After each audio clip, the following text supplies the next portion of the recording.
মৃত্যুর পরে মানুষকে প্রথম প্রশ্ন করা হবে, মার রব্বুকা, তোমার রব কে?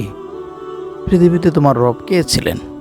আপনি যদি পৃথিবীতে থাকাকালীন সময়ে রবের বিধিবিধান কোরআন সুন্নাহকে অনুসরণ না করে মানবরচিত বিধিবিধানকে অনুকরণ করে থাকেন, মানবরচিত কোনো দল, মন্ত্র, তন্ত্র ইত্যাদিকে অনুকরণ করে থাকেন, কিংবা রাসূলুল্লাহকে আদর্শ হিসেবে গ্রহণ না করে কোনো মানুষকে আদর্শ হিসেবে গ্রহণ করেন, যদিও আপনি সালাত, সিয়াম, হজ, যাকাত, অন্যান্য সৎ কাজ করেন, কিন্তু রাসূলুল্লাহকে জীবনে আদর্শ হিসেবে গ্রহণ করলেন না, কোরআনের প্রত্যেকটা বিধানকে আপনার জীবনে পূর্ণাঙ্গভাবে পালন করলেন না, কিন্তু তখন আপনি কবরের মধ্যে মার রব্বুকা, তোমার রবকে, এই প্রশ্নের জবাব আপনি তখন কিছুই বলতে পারবেন না। শুধুমাত্র লা আদরি ছাড়া, আমি কিছুই জানি না।